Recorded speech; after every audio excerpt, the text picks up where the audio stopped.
put put मिट्टियां महल बनाए दिलों का के घर मेरा पुट पुट मिट्टियां महल बनाए दिलों का के घर मेरा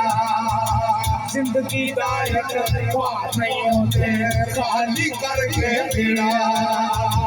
जिंदगी दा एक ख्वाब नहीं होते खाली करके मेरा घर तेरा ना घर मेरा पिछलिया बाग बसेरा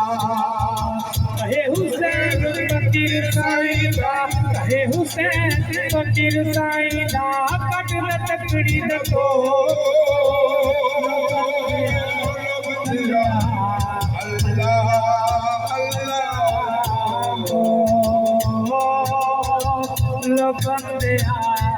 अल्लाह